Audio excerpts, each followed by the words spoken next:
ബംഗ്ലാദേശിലെ ഹിന്ദു വംശഹത്യക്കെതിരായ ഇടുക്കി ജില്ലാതല പ്രതിഷേധം നടക്കുകയാണ് ഇപ്പോൾ. പരിപാടിയുടെ ഭാഗമായി തൊടുപുഴ ഗാന്ധി സ്ക്വയറിൽ നടക്കുന്ന യോഗം രാഷ്ട്രീയ സ്വയം സേവക സംഘം പ്രാന്തീയ ബൗദ്ധിക് പ്രമുഖ് പി ഉണ്ണികൃഷ്ണൻ ഉദ്ഘാടനം ചെയ്യുന്നു. തത്സമയ ദൃശ്യങ്ങളിലേക്ക്.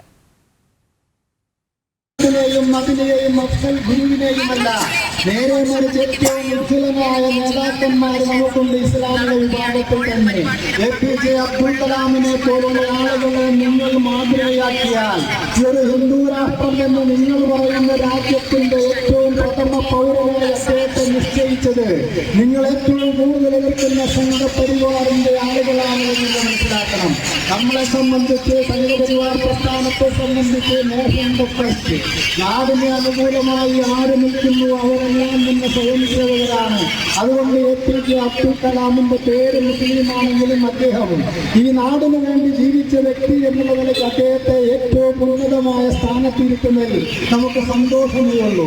ആരിഫ് എന്ന് പറയുന്നത് നമ്മളെ ആ ഗവർണറെ സംബന്ധം നമുക്കറിയാം.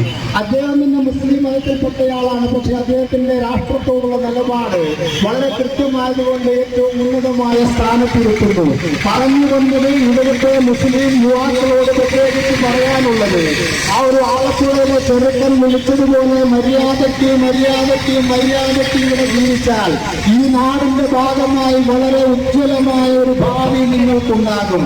അതല്ല ഈ നാടിനോട് യുദ്ധം ചെയ്യാനാണ് നിങ്ങൾ തയ്യാറാകുന്നതെങ്കിൽ നേരത്തെ പറഞ്ഞ ജിഹാദി നേതാക്കൾക്ക് എന്താണോ സംഭവിച്ചത് അതേപോലെ ദയനീയമായിരിക്കും നിങ്ങളുടെ അന്ത്യനാളുകളെന്നാണ് സൂചിപ്പിക്കാനുള്ളത്. അപ്പൊ അതുകൊണ്ട് ഈ നിലയ്ക്കുള്ള ഈ ഒരു നേതൃത്വം നമുക്ക് മാറ്റി വരയ്ക്കേണ്ടതുണ്ട്. കാരണം മതപണ്ഡിതന്മാരാണ് ഇതെല്ലാം ചെയ്യേണ്ടത്. ചെറുപ്പക്കാരെ അല്ലെങ്കിൽ സാധാരണ മുസ്ലിം സഹോദരന്മാരെ കുറ്റം പറഞ്ഞിട്ട് കാര്യമില്ല.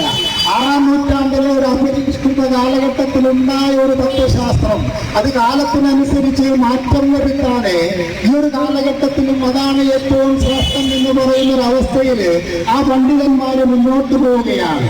അതുകൊണ്ട് ഇസ്ലാമിക പണ്ഡിതന്മാരെ കൂടെ ഇരുന്ന് ചർച്ച ചെയ്ത് ഗ്രന്ഥത്തിൽ ഈ കാലഘട്ടത്തിന് പറ്റാത്ത കാര്യങ്ങൾ എന്തെല്ലാമാണ് എന്ന് പരിശോധിച്ച് അത് മാറ്റി എഴുതാൻ തയ്യാറായാലാണ് ഇസ്ലാം ലോകത്ത് നിലനിൽക്കുകയുള്ളൂ. അല്ലെങ്കിൽ എന്നേക്കുമായി ഇസ്ലാം എന്ന് പറയുന്ന കാര്യം ഇല്ലാതായി പോകും എന്നുള്ളതാണ്. നമുക്കറിയാം ഇസ്ലാമിന്റെ ഈറ്റില്ലം എന്ന് പറയുന്നത് സൗദി അറേബ്യയാണ്. സൗദി അറേബ്യയിൽ ഇസ്ലാമിന്റെ ശരീഅത്ത് നിയമങ്ങളെല്ലാം തന്നെ ഒന്നൊന്നായിട്ട് ഒഴിവാക്കിക്കൊണ്ടിരിക്കുകയാണ്. അവിടുത്തെ സ്ത്രീകൾക്ക് സർവതന്ത്ര സ്വാതന്ത്ര്യം നൽകുന്നു. സിനിമാ തിയേറ്ററുകൾ അവിടെ പ്രവർത്തിക്കുന്നു. അവിടെ രാമായണവും മഹാഭാരതവും വിദ്യാലയങ്ങളിൽ പഠിപ്പിക്കാൻ തയ്യാറാകുന്നു. UAE എന്ന് പറയുന്ന സ്ഥലത്ത് ഭാരതീയ മാതൃകയിലുള്ള ഉജ്ജ്വലമായ ഒരു ക്ഷേത്രം നിർമ്മിക്കപ്പെട്ട് ആരാധന നടക്കുന്നു. ഇങ്ങനെ അറേബ്യൻ രാജ്യങ്ങളൊന്നും തന്നെ ഇസ്ലാമിക ഭീകരവാദത്തെ ഇന്ന് പിന്തുണയ്ക്കുന്നില്ല എന്നുള്ളതാണ് വസ്തുത. ആ ഒരു ഹമാസിന്റെ കാര്യം വന്ന സമയം നമ്മൾ കണ്ടു. പാകിസ്ഥാനും അഫ്ഗാനിസ്ഥാനും ബംഗ്ലാദേശും ഒക്കെ അതിന് എല്ലാവിധ പിന്തുണയും നൽകിയ സമയത്ത് അറേബ്യൻ രാജ്യങ്ങൾ ഒന്നുപോലും തന്നെ ആ ഒരു ഹമാസിന്റെ ഭീകരവാദത്തിനെ പിന്തുണച്ചില്ല. അവരൊരു പരിധിവരെ ഇസ്രായേലിന്റെ പിന്നിലാണ് അണിനിരന്നത് എന്ന് കാണാൻ പറ്റും.